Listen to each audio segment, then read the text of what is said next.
For anyone watching in the future, I have no idea what I'm doing. I'm just kind of starting this YouTube channel. I had no idea what I was going to post about, and fortunately, Ian reached out to me on LinkedIn, and he had some questions about how I went from going from a non-developer to becoming a developer. So we didn't plan this out. I promise you. Like we didn't know each other before this. He really just hit me up out of the blue, and I thought it was awesome, and it was perfect timing. So yeah, so here we are. So take it away, Ian. What are your questions? All right. So my name's Ian. Messaged Scott on LinkedIn just because I saw that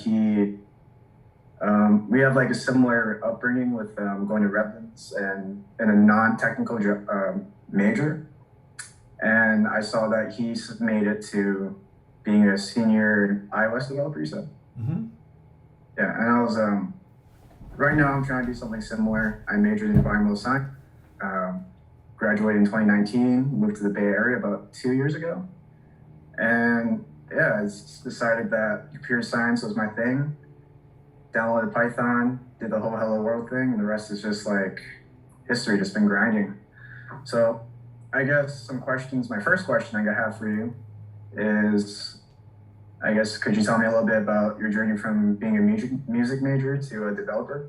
Oh yeah. So I would say in my case, it it wasn't the best thing for me to do to become a music major because if you want to become a rock star, you don't usually go to school to try to get there.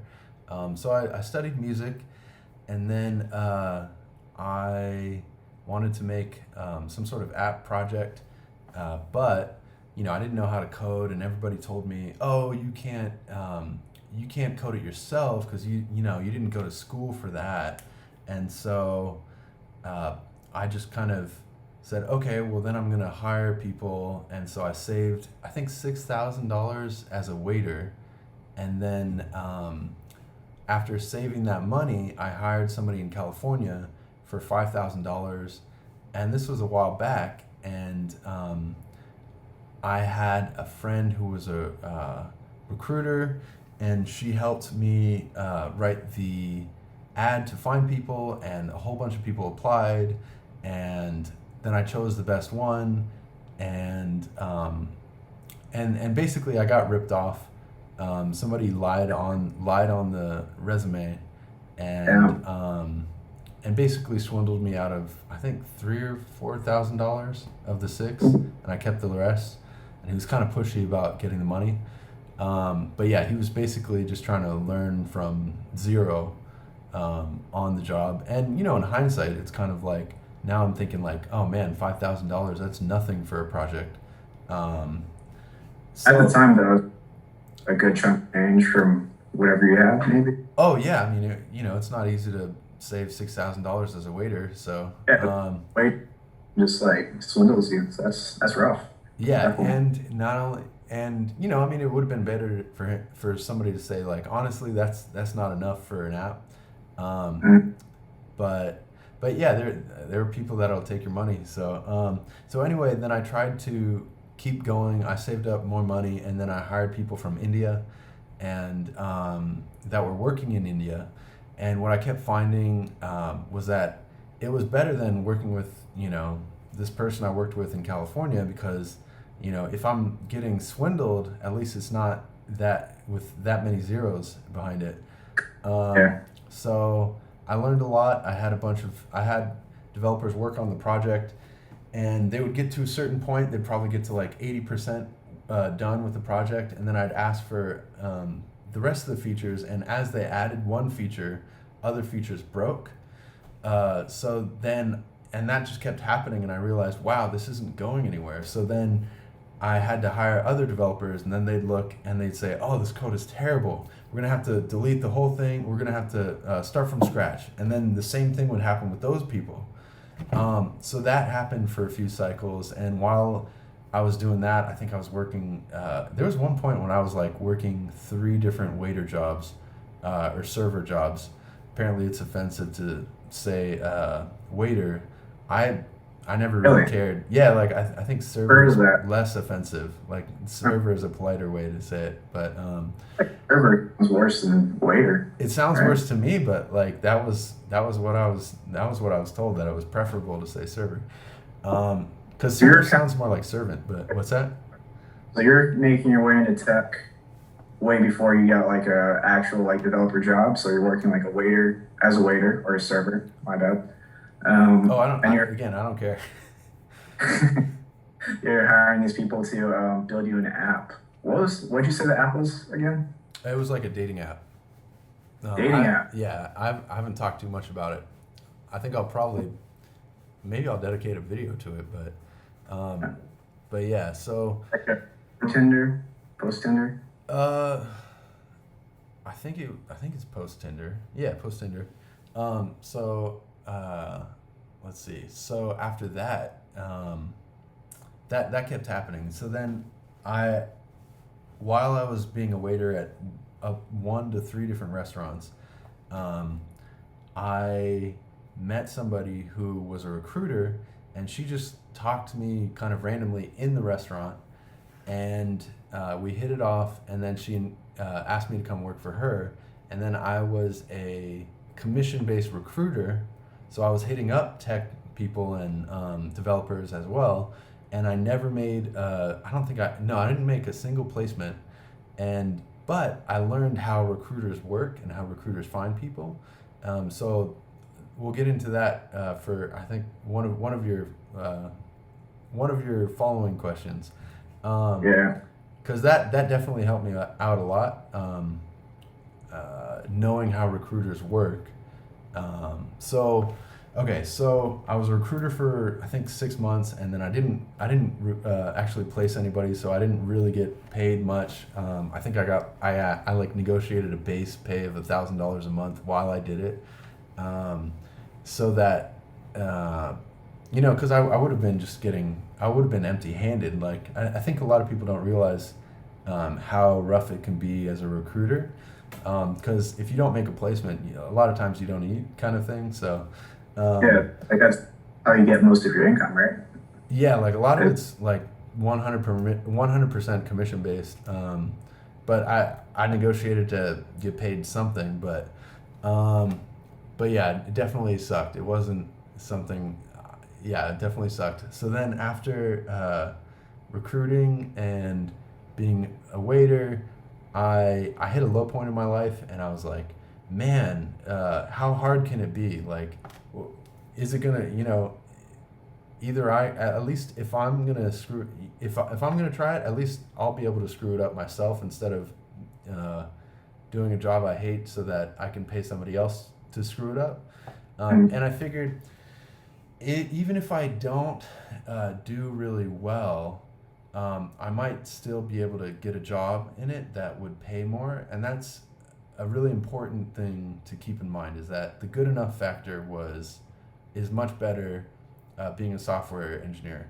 Because on one hand, being a software engineer, you're going to have points in time where you're going to think, man, this is really, really hard. I had no idea how hard this was. And am I worthy? Am I going to be able to do it? And it's just going to blow your mind. Because, a lot of time, yeah, most of the time people walk around thinking like, I'm a pretty smart person. Yeah, I could do things. And then like you start coding and it's like, whoa, I really, I really suck. And, you're going to have yeah, moments where like you say, man, I really suck. But, that's what it's all about. You're kind of like realizing the flaws in your logic and the flaws in your ways and overcoming them with real feedback.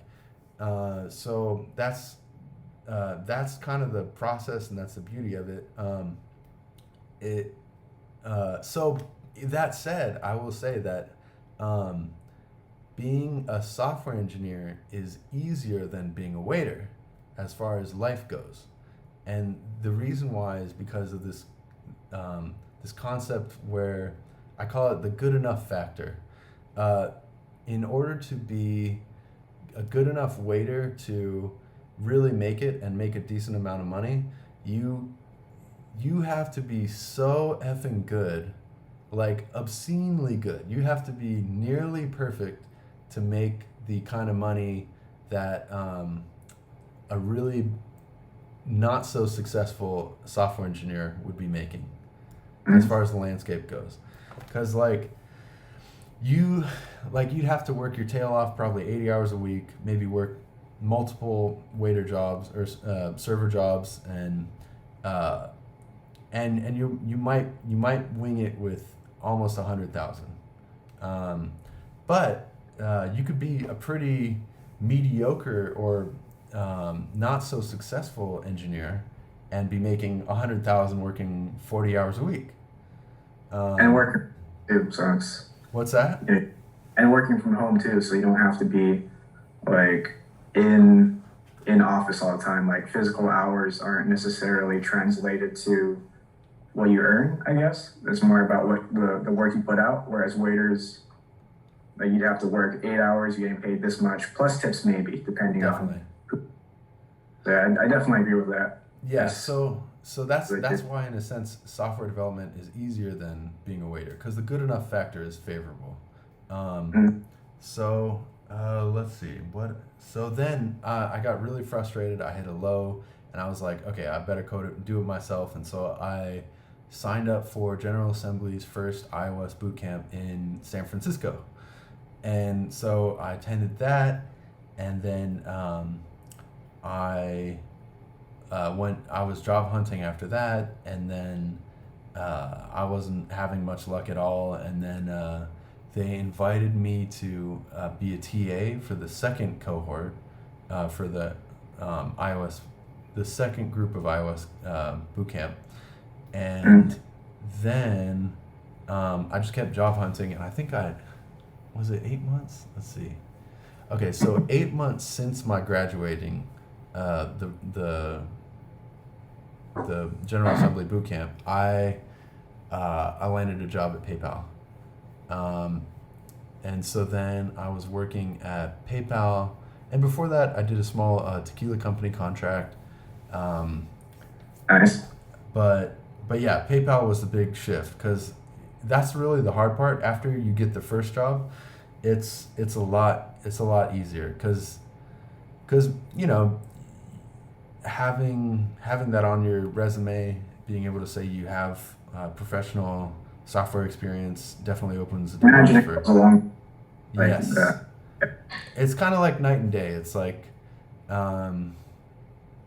yeah, it's like night and day as far as your prospects and how the doors open. But yeah, so then I worked at PayPal, and then I worked on a couple projects with my friends, and then I worked on like a stock trading app. So I was using the TD Ameritrade API, and I was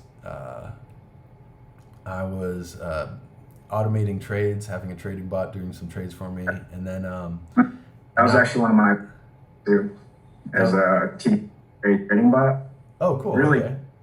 you wouldn't make any money, but definitely want to revisit that one day and make it like better. So Yeah, that's same cool to here. hear. That's awesome. Wait, so you did that with Python? Yeah, Python. It was one of my first projects, so it's really bad code.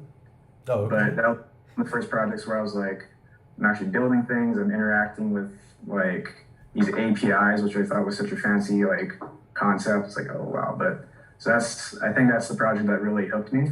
And then Oh, since cool. then, Okay. I like building things. I like working with this. The job, like you said, you could be a mediocre programmer and still make a pretty decent living.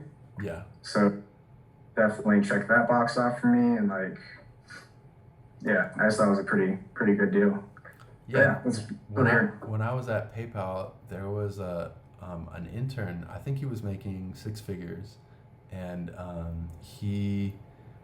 think he was stressed out a lot because his boss or manager was like basically telling him he wasn't cutting it, and so he worked 3 months, and him working 3 months not cutting it, I think he made more than I made in a year. Working full time at one of my server jobs, you know, just just how it works out. And then so they cut his contract or agreement short, and then I think he went to work at Google. So like if it doesn't work out one place, there are other doors that open too. So That sounds like an upgrade, definitely. yeah. Like, good for that. That's awesome. Yeah, I mean, yeah, it worked out for him, and so, but yeah, I mean, that's the cool thing about doing software. There's definitely a lot of demand, and the demand is growing rapidly. I don't really feel any reservations, kind of giving advice or help. Like, there's going to be competition because I just know that the more developers there are, the more roles are filled. The more roles that are filled, the more people making enough money where they're going to start a software company and then create more roles. So, Yeah. so yeah, so yeah, it's definitely a nice place to be. um, Well, say that you could have gotten to where you are without a boot camp, or is that like an essential point um, of okay, that's a good question. So, before going to a boot camp, I tried learning JavaScript and CSS and HTML just on my own. I think it's called Learning JavaScript the Hard Way or something like that. It's a really good yeah? book. Um, I think I haven't read it yet, but gotta yeah, download it. it was a good book. In hindsight, I'm kind of opposed to the message because, learning a software language is hard enough as it is. Even though the message might be different than the book. I think the book was great, but the message of the title isn't that great because it's like learning software is hard enough as it is, and I think the people in my uh, uh, boot camp classes were that did the worst or had the most struggle or basically performed much less than they should have performed based on their aptitudes were the people who wanted to do it like I want to know that I'm doing it by myself and I'm taking full ownership of my output basically. Mm. No, I don't need any help. I could do it by myself, and then they'll just like spend a lot more time, and uh, and they kind of got more discouraged because their results suffered because of it. I mean, on one hand, they'd kind of feel some sort of dopamine rush from the satisfaction of knowing they did it themselves, but for me, it was kind of like, what, where am I going, and where do I want to be? Because a lot of the a Like what the lot, bottom line goal is yeah, versus like like just because somebody's telling you the answer doesn't mean you're not learning it. mm, And a lot of the times, and of course, I think it's uh, maybe it's just how my mind works. Is like if I'm told the answer, I'm gonna sit there and try to figure out how somebody got there. Um, and the thing is, a lot of times with software, it's a really stupid process, like how the answer was got. It's like basically like that. You're not gonna turn into Einstein by going through certain processes. mm, Basically, it's like certain things. It's like every developer knows. Oh, you got to do it this way. Oh, okay. I was sitting here spending yeah, 7 hours trying to do it. Trying to figure out the secrets of the universe, trying to get this answer. Whereas, it's just like, oh, of course, we just do it this way. Oh, okay, all right. So I think that's an important thing. What was the question again? I'm getting all. well, I mean, I think you pretty much answered it because what you were saying about like doing it yourself, like that's pretty much like me right now. Like I'm trying to do the self-taught thing. A lot of Yeah, it is just me looking stuff up and like building things, and it's cool and all. Like I do get that dopamine rush. Like I build something, it's like heck yeah, but I don't yeah, know if I'm right, and that's the whole issue is where I need to like figure out if I'm heading in a direction, but is it the right direction?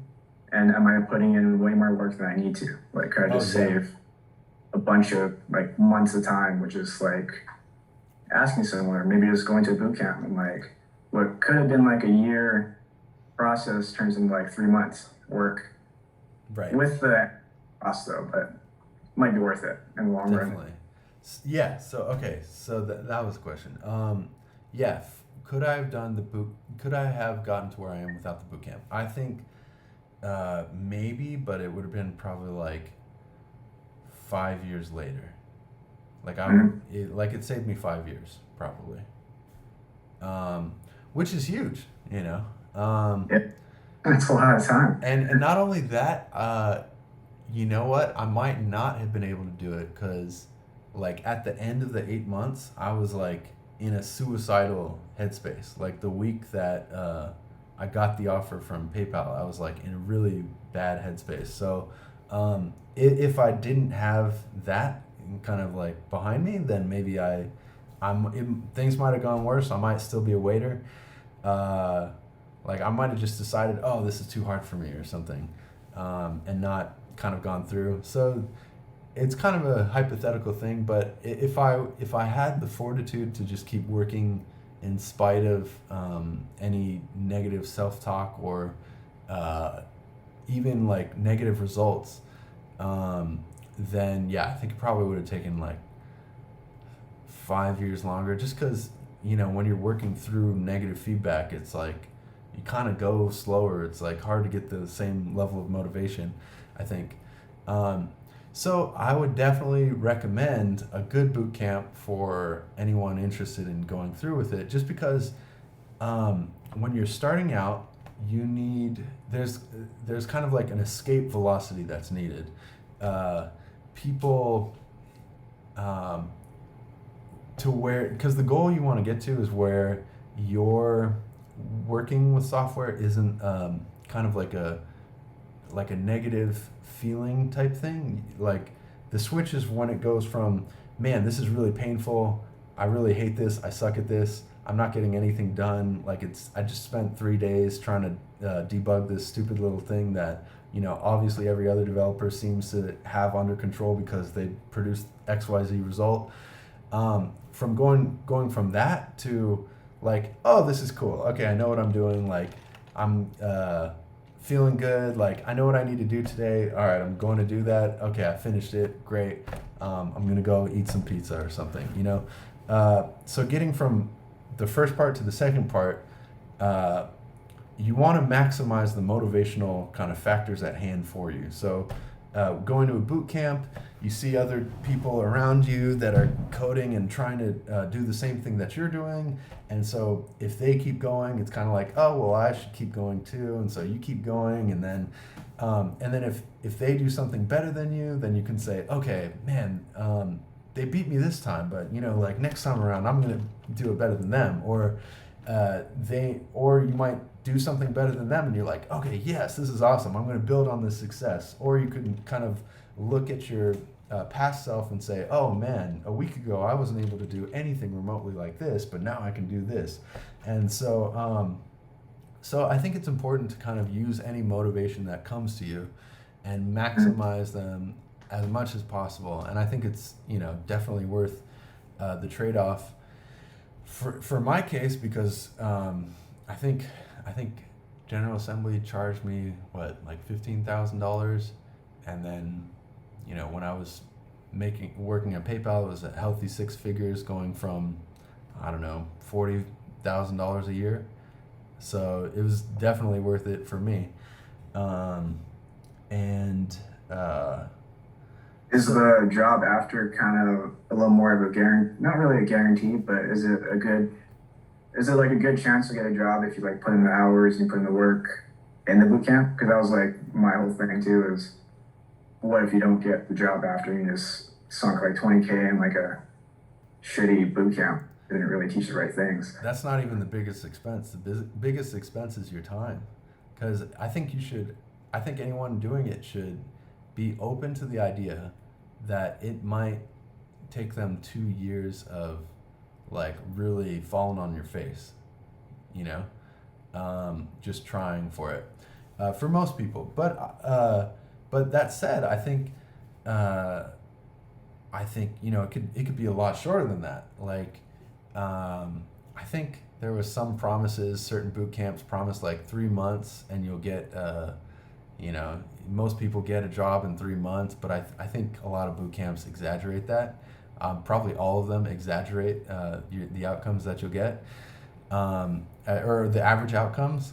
Because I think I've seen different boot camps lie about that, actually. But yeah, for me it was 8 months, and for some people it's less. And if I knew then what I know now, I probably I probably would have gotten a job a lot faster.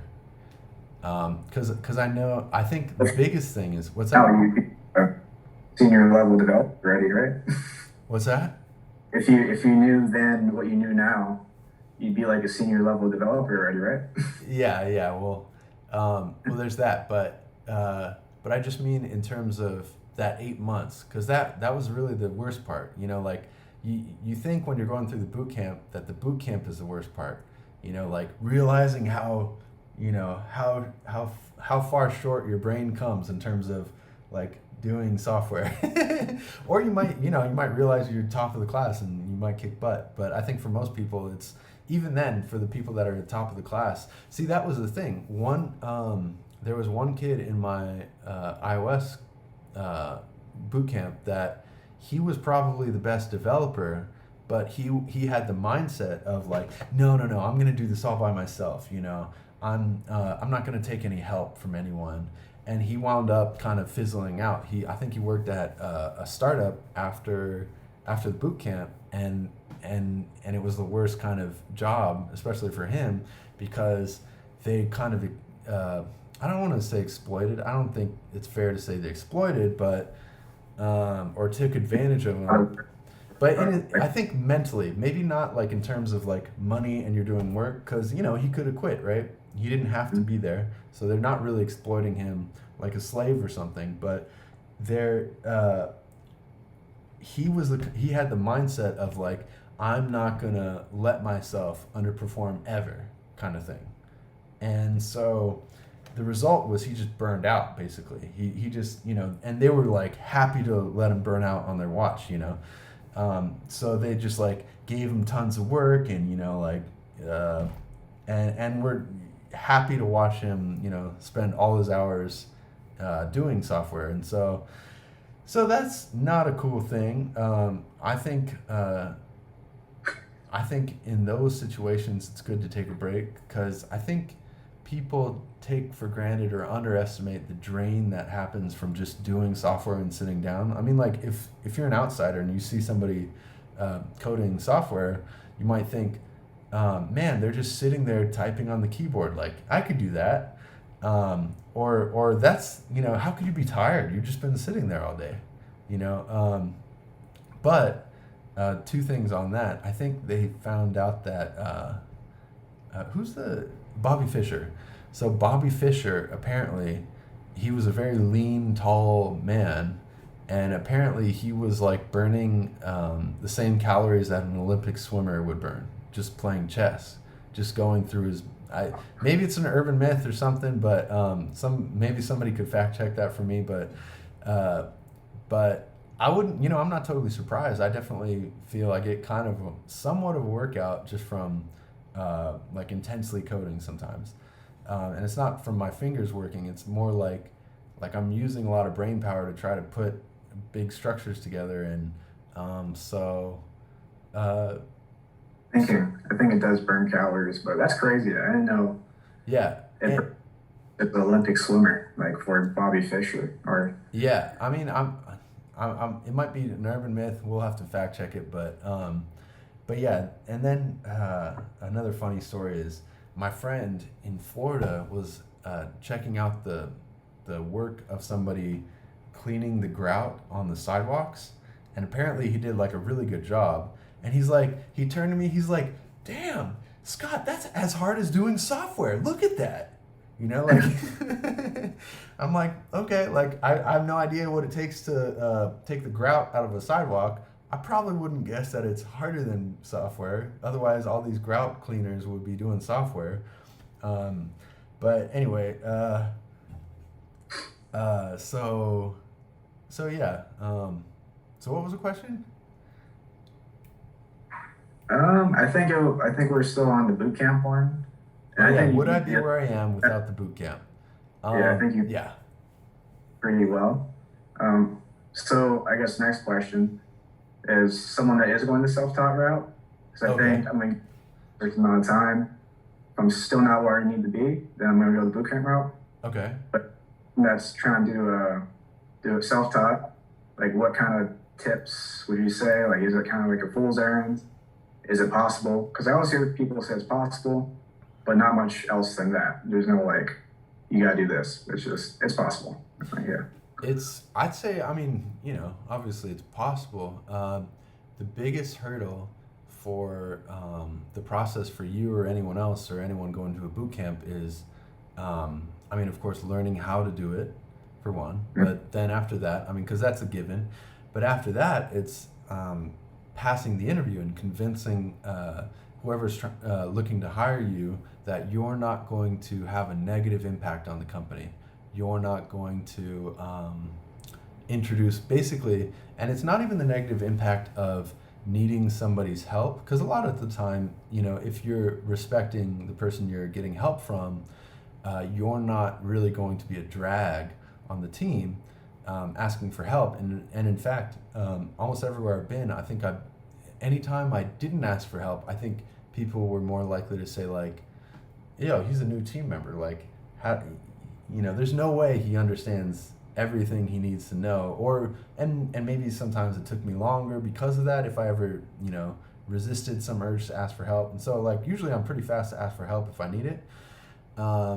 And people are usually fast to help, and because a lot of developers in the companies kind of have some sort of like, am I good enough in their mind, like a question of that, like, am I good, like, am I okay? And then like, oh, thank God, at least I'm helpful to somebody, like I'm helping this other developer, and I'm helping the new guy. So and so people feel really good about helping, and developers are really nice. And I think there's kind of a camaraderie in the companies where developers know what each other are saying. Like if we're talking about a technical topic, then developers are going to speak a language that product might not speak, and so sometimes there's a lot of frustration not being able to express yourself fully to all team members, and developers are usually kind of rare, I find. Like sometimes you might find yourself with 3 or 4 product or project or QA or design or a higher ratio to developer than that. And so you're kind of there speaking a language that most people in the room don't understand. And so when there's one more person on the team that knows what you're talking about, it's like, oh, good, okay, cool. And we can kind of back each other up if, there's an issue and the issue is just from not understanding. Man,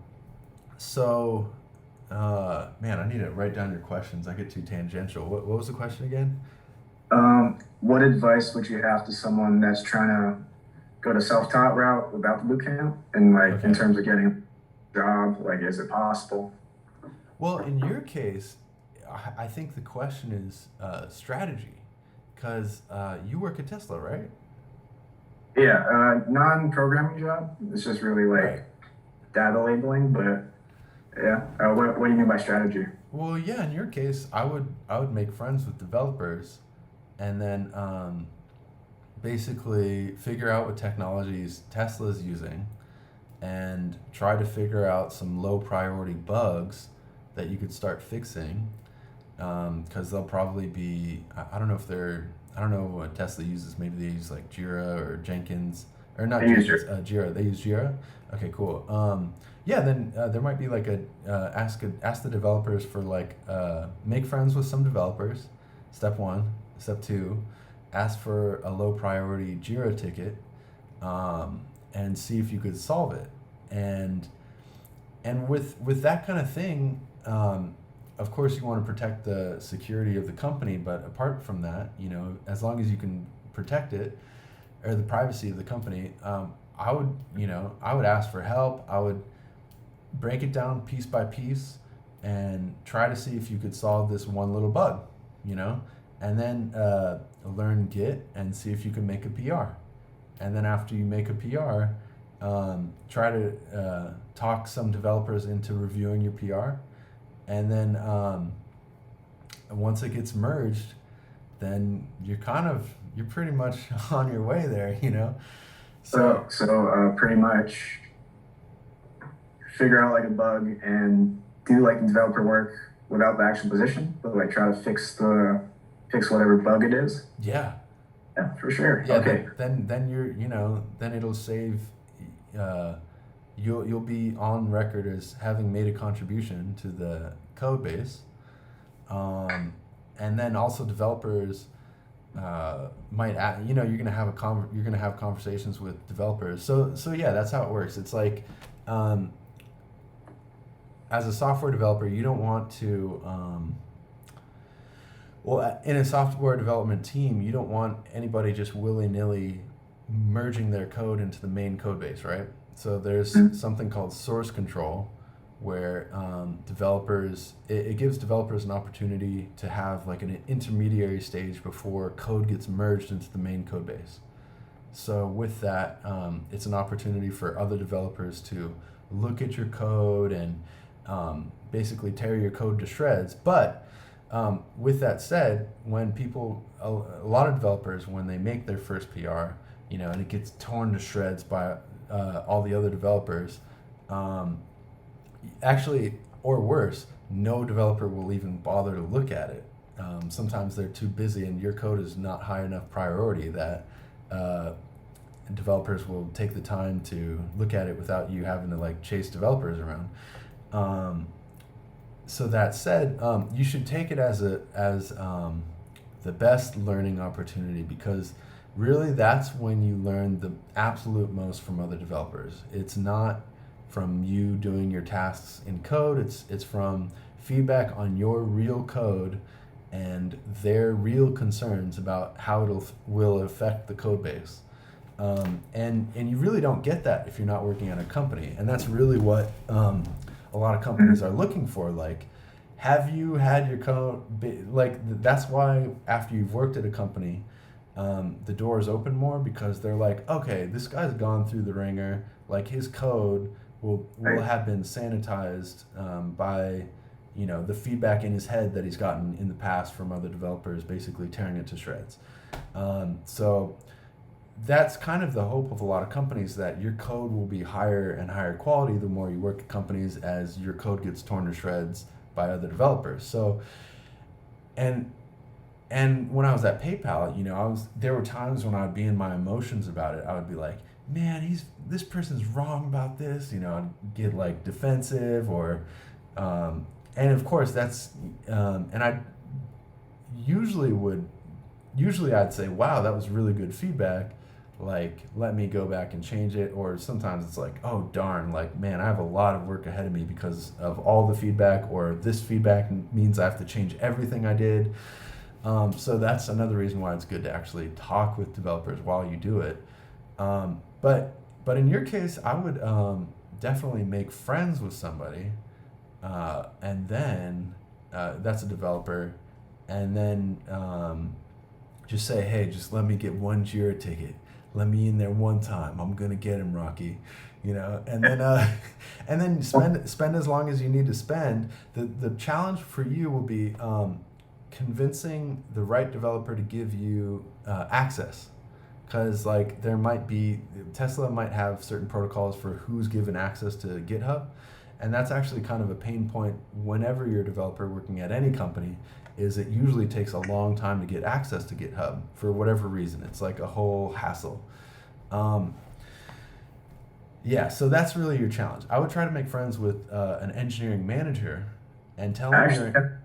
old roommate is going to work on I forgot what team, but he's going to work as a software developer at Tesla, and Oh, sweet. yeah, so I got a homie that's going to be working there. Okay. So in terms of yeah, that GitHub permissions thing, Right. that's just going to give out to any like employee that's like not really needs access to it. So how would you get that permission? Yeah, so you'd have to make friends with, or have some sort of connects with a software engineering manager, because Oh, then software oh, engineering manager would have that right. Um, and so that's going to be your challenge. So you got your friend in working in software. I would ask him if he could introduce you to uh, his manager, and I would just come clean with your interests. Like, I'm happy to work uh, doing data. What are you doing? What is it called? Data analytics, or this. So uh, it's uh, training Tesla or network with pretty much annotating over Google Maps to help it like, this is a street, this is a Okay. cone, this is hit this person, like kind of stuff.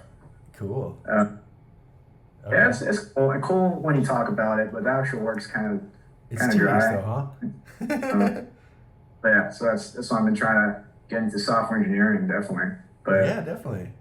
Okay, so I would and to be honest, you probably don't really need to go through your friend, but it doesn't hurt to have a warm introduction, and just introduce yourself to the engineering manager and say, "Hey, I'm happy with this job. I'm happy to do what Tesla wants. I'm happy to serve Tesla, but I really want to get into software, and that's how I want to work for Tesla." And I just wondered if and I'm self-taught, so I was just wondering if I could be handed over some low priority Jira ticket bug and see if I could crack it. Now, in order to do that, I understand I need GitHub access. Is that something you'd be open to talking about, and what would you need in return for me to be able to do that? mm, so I'm taking low-key taking notes. And, Yeah. and what'll most likely happen is uh, the engineering manager, will at first kind of say like, oh yeah, uh, they might think, um, Who's this kid asking well, for a well, so okay, there's a mix of perspectives on it. There's like one perspective where it's like, oh, you have to go to XYZ school to be able to do software, and you can't just learn it by yourself. Or if you learn it by yourself, you're going to suck and you're going to ruin things.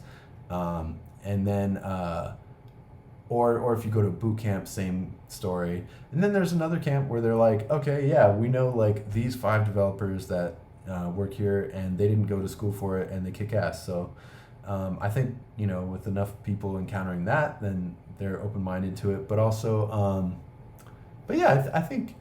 Oh, the other layer to it is that as a manager, he's gonna kind of want you to do well, because it's really hard to recruit software engineers, and you're already vetted as a Tesla employee. So it's like, okay, we already passed the "Are you Tesla like enough" obstacle, and maybe we can pass the "Are you a good developer" point of this. So they're gonna hope that you can do well at the same time, because uh, if you can work as an engineer, then you're going to save them a whole lot of hassle of having to recruit and go through a lot of engineers that they're going to be wildly disappointed by.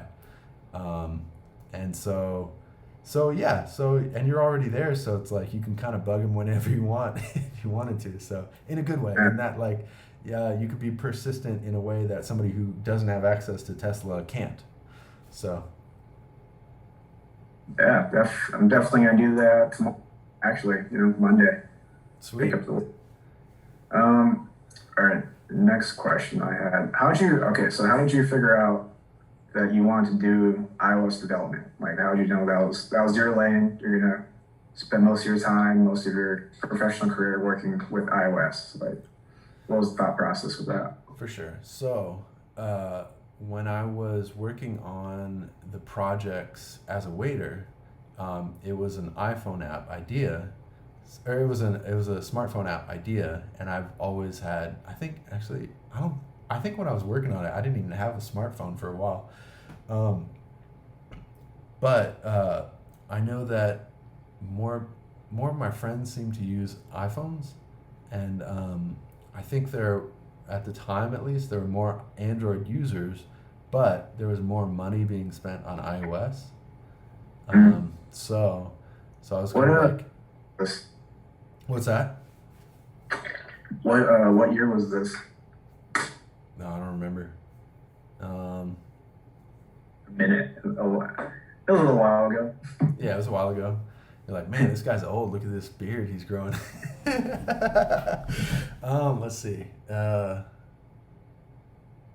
When was this? I think it was like 2014. So like 6 years ago, It's not too long ago. or I was still in maybe like 2012. I mean, it's a 20s. long. I mean, anytime we put a date up on this, everyone's gonna be like, "Oh, that's a long time ago," especially as newer generations come up. Plus, I I wasn't think even what's that? exactly. Oh, no, nothing, nothing. Um, so, what was the other? What's the next question? Um, so I guess did you just know that iOS was your lane? Like that's what you wanted to do Oh yeah. professionally? Um, yeah, so I figured, I mean, that was kind of the deciding factor. Like, I've used Apple products before. Um, Mobile phones, are the thing. They're kind of where it's at. So, um, that was basically it. And yeah, I think that's basically all the reasons I had. It's kind of funny to think back on that now. Like, why didn't I do Android? Oh, they didn't offer an Android bootcamp at the time, I don't think. Um, I think I don't, that's kind of now. So there's so many different branches you go off into. So it's yeah, I guess people get kind of like I lost in that decision making process. I think it's more important to kind of figure out what projects you want to do and work on the code that would do that project for you. Like, if you have an idea that's a Mac app, then you should be doing, Xcode Mac and maybe Swift or Swift UI or, uh, and if you want to work at Google, then maybe Objective C. uh, and it's kind of like where do you want to go? What do you want to work on?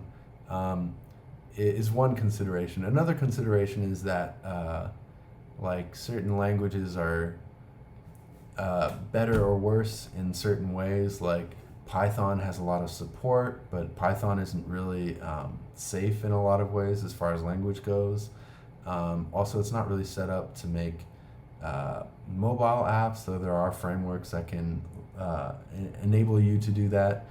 Um, but it's kind of sketchy to do it that way. Because like if Apple comes out with a new update for the iPhone, you're kind of going to get sloppy seconds in terms of like when you're going to have a framework that'll help you do what you're trying to do if you're trying to code iPhone apps on Python. Um, or if you're trying to do like React Native or Cordova or whatever other cross-platform apps there are.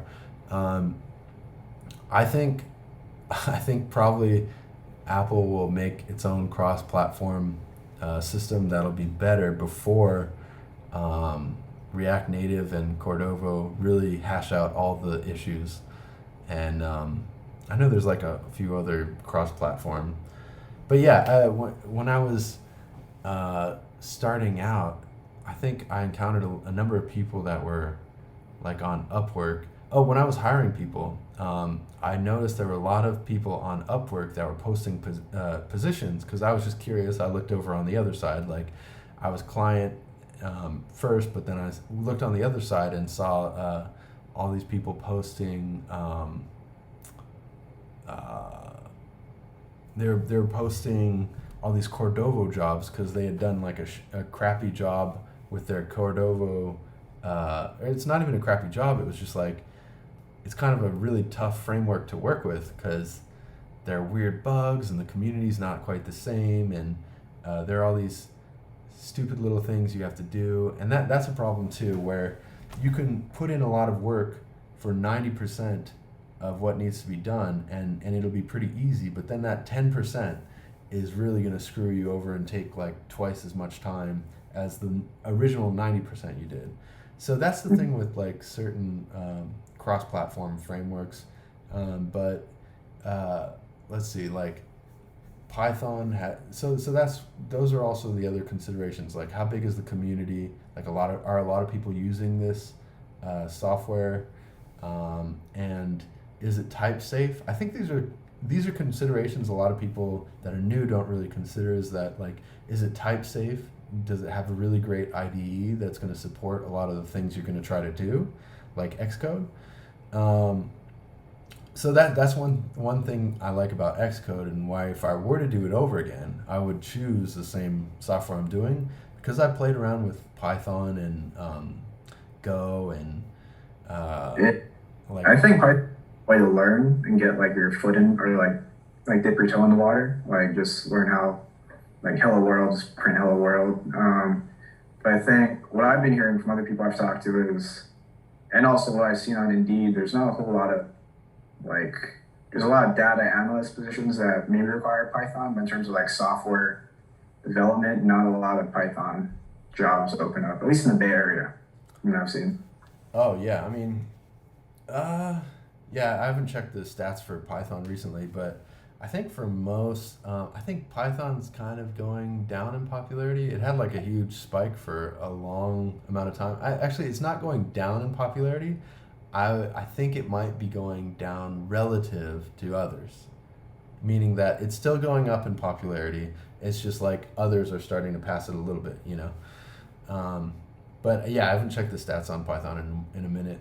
Um, yeah, it has some shortcomings, like mainly safety features like type safety and whatnot. Um, Mm-hmm. it's been a minute since I've worked with Python actually. Um, but Type yeah, safety, that is, I'm just kind of guessing from what I maybe remember reading, is it guesses what if it's like a string or like a int or something like that, and like it doesn't really know until it runs through it type of deal. yeah. So like, if you're working in Swift and you're working in an IDE like Xcode, and pretty much every iOS developer or Mac OS or tvOS developer is going to be using Xcode. Xcode has a lot of great safety features, and it actually might be in the Swift compiler itself.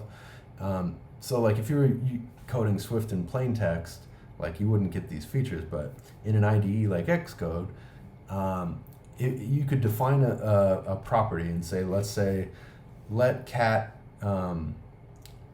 colon string equals, I don't know, var cat equals, I don't know, fuzzy cat, and we're going to put those in quotes. So that's to signify that it's a string, and the Swift compiler is going to say, okay, it's implied that we define this as a string, and so forever after, at any point in time, if we try to assign a number to it, like 20 or something, we're not even going to let this code run.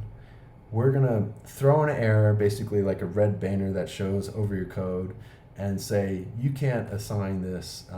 It's a string. You can't convert us into a string, basically, or you can't assign an into a string. Um, and so that's safety, because if the program were to let you run it and execute, all of a sudden you might get weird situations where you're trying to multiply like a cat times 10, and you thought it was going to like, maybe you thought it was going to just print out, fase, fase, fase, fase like 10 times, but instead it just kind of joined them, and you have like fase 10, so there's that question, like what do you want to happen when you multiply something that you gave a string, and then but then you assigned a number, or you multiplied a number versus a string, or a string times a string. What's supposed to happen there? That's kind of ridiculous. It doesn't make sense. So in Python, I think Python's not type safe, so you could just assign those things and multiply it, and you'll just get some funky, or I know JavaScript's not type safe, so you'll just get some weird behavior on your website where either that those numbers are just kind of jutted up against the string, or I think they're like it's a big sticking point for JavaScript developers or web developers, where they're kind of like having to learn all the behaviors of combining and multiplying strings and numbers, for what the expected behavior is and how to debug it, whereas that's not even a possibility with Swift and using Xcode. So that's type safety, and there are other features that come with it. Like Xcode has what's called a thread sanitizer. So if there are like race conditions, it might be able to detect them early, like before your app crashes. And with other systems, it's like you might run it 100 times, and then 10 times it crashes, and you have no idea why. So yeah, those are other considerations for which language to choose. Definitely. It's not something I really thought about site safety a whole lot. Um, other questions? Oh, Uh, and a few other things are like polymorphism and whether they're object oriented. So I think mhm. a lot of languages are adding object oriented features. I think JavaScript kind of added it, and I was your prototypes too. I think it's called prototypes. prototypes, right on. Yeah. Um, Now, got it. and I think Python has classes as well, Yeah. but I think they have shortcomings that Swift classes and Objective C classes have overcome, in a sense. Um, I think Objective C has troubles with nullability that Swift has kind of cleared out. Um, so so yeah, those are other considerations too. What do you think about the whole cold calling, emailing, random messages on LinkedIn? Like, do you think that's a good way to Yeah, I get your mean, meet uh, people? Guess. I think in your case, I would just go direct because you're working at Tesla. Like you're already got your foot in the door, so to speak.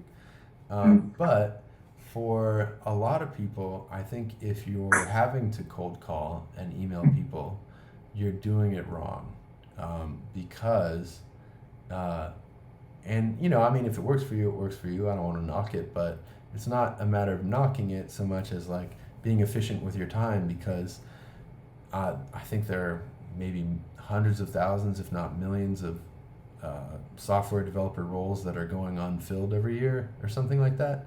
Um, oh, so, uh, I mean, we'll have to fact check that too, but uh, so you shouldn't have to reach out to anybody. Like, they should be reaching out to you, and that's kind of how it's tended to be. Um, oh, shoot. Let me show you my phone. Um, hmm. So, like, these are all recruiters hitting me up. oh, if I think that's just I in this month. Okay, got about we're at September now, and we're currently in October. But just my chats. This is October. a way to flex on the chat and I everyone mean, watching. well, I mean, it's not. See, that's the thing. It's not even a flex because that's. I mean, that's one step of it. I mean, I just kind of parlayed my experience as a recruiter to figure out how recruiters work. So, like, a lot of companies reach out to me because of that, because of how I set up my LinkedIn, basically. And So LinkedIn for most people that are trying to, I guess, in a similar position I am, it'd be good for them to get their LinkedIn set and work with recruiters, or if they're working at a well, big company. well, you're already working at a hot company, you know. Yeah, You'd be not happy to not work at Tesla, I'm sure, right? As an engineer. like, yeah, for like other people that Yeah, might be. and if it doesn't work out at Tesla, maybe.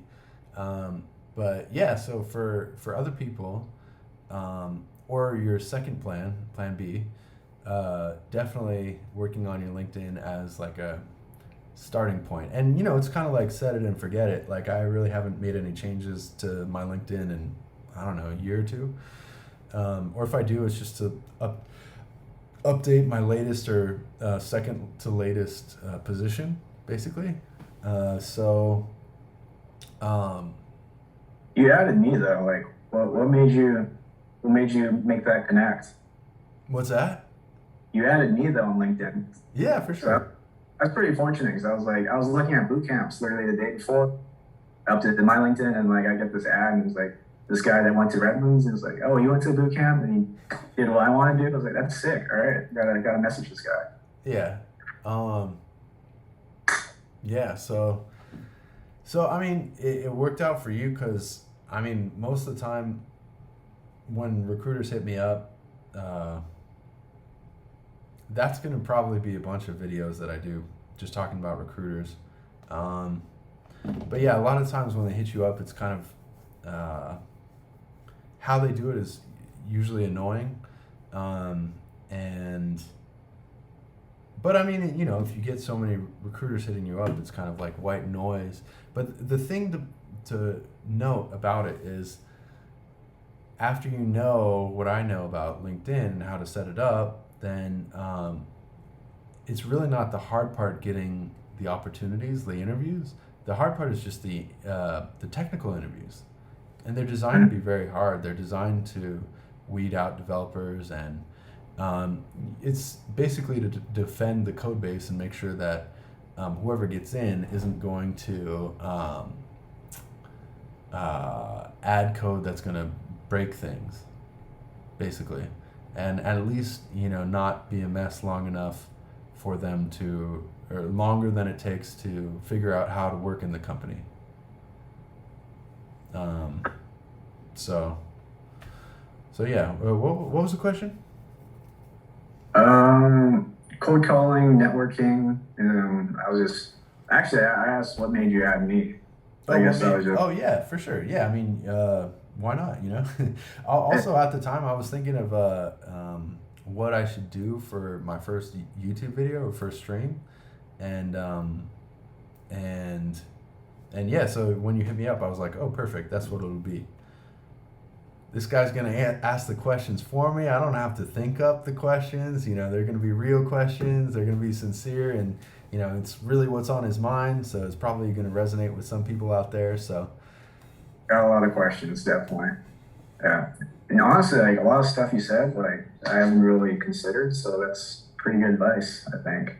Like I don't know, on YouTube, I feel like there's not a lot of people giving like practical advice. It's all like learn MongoDB, learn this. And like, okay, but like,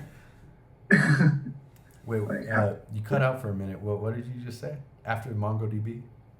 like learn MongoDB, learn Node, but like no actual professional advice, like on how to actually get the job. Oh, true. Just like learn the language, and then it turns out no one uses the language. So I think it's pretty good that there's like advice out there for this. For sure. And I guess that's another consideration that like when you're working as a web developer, you get kind of a different headache than you get as an iOS or mobile developer. And that's that as a web developer, for some reason, it just so happens that you're kind of barraged with a bunch of technologies. And I've heard this from other web developers. I'm not a web developer, but that, they always have to kind of like fight urges to learn the newest and shiniest technology, and they're trying to always have to sort and have a sense of what to incorporate and what not to incorporate. So that's kind of like a layer of difficulty that I don't feel we have as much on like an iOS side. But you do have choices on iOS too. Like Steve Jobs wanted to, when he created Next Step, he wanted to find a bunch of developers that were not getting work so that he could get them at a discount. And that's and they were Objective-C developers, because a bunch of people, Objective-C was hyped up, and so a bunch of developers started to code with it, and then there weren't many jobs because people realized, man, Objective-C is really a pain in the butt. And there were all these Objective-C developers that were like, oh, well, I'll take any work you can give me. And so Steve Jobs was like, yeah, let's do it. I'm hiring all these developers. We're creating Next Step. And oh no, you went away. Oh, sorry. I've got a temporary. There we go. Oh, nice. Someone come. It's good quality. Okay. Oh, they're calling you back. Take a hint. Right on. So yeah, so you could choose whether you want to do Objective-C and or whether you want to stick with Swift, and then the other choice is like UI kit or Swift UI. And so Swift UI is the new kid on the block, and a lot of people I'm meeting a lot of people that are like trying to learn it, and there are a bunch of difficulties and pitfalls they're encountering, like how to manage and populate data. They're also having issues with certain UI components like navigation bars, and also containeration. Like, when you see like a menu drawer pop up on the side, like that's kind of difficult on Swift UI, figuring out how to structure that kind of thing. Like menu? What's that? Like a hamburger menu? Yeah, hamburger menu. Yeah, it's like click it and it goes down. Yeah, and What's when like the drawer what? pops out, that's kind of tricky to Yeah, do on Swift UI. And on the other hand, it's kind of like managers sometimes have this kind of mentality like, oh, is it Swift UI or is it you? You know, like maybe you just don't know, and so it's kind of like a weird situ with that. But yeah, uh, so I mean, there are new technologies, and every year WWDC, the event happens, and there's new technologies that you kind of get to choose whether you want to get up with the program or do your old way. And usually it's better to kind of like try to learn the new way or at least try to implement it. So there's definitely like an ongoing learning component with iOS, but it definitely seems more organized. Like I know where to go every year, like WWDC, like for what's the latest for iOS. Um, yeah. Web development, there's a lot of freedom, but there's also like oh just yeah, so. I think I chose web development because it's kind of cool to build things, but it's also, I hear, a lower barrier to entry than like I've heard just the that. web development. So that's I've why I heard was that. get my foot in the door. Yeah. I was also considering maybe just like a analyst, like get really good at SQL and maybe Tableau, and just getting in there and start at least get a little bit of a higher paycheck, brush up on my SQL skills while I'm like climbing the ladder, but not too It. sure. I mean that makes sense, and also a little bit on how recruiters work is just having data in your title. They'll be more likely to think of you as far as like a data engineer. For sure. so Okay. so they'll be like, oh, well, he's been working with data. Oh, okay, like yeah, you know, No, he knows SQL yeah, the and lives segue at. into being a database engineer for sure.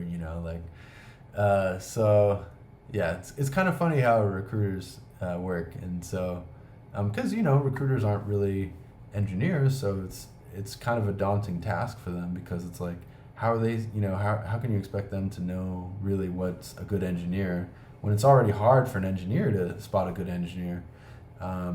Usually it takes I mean you could spot certain things really quickly, but you might not spot.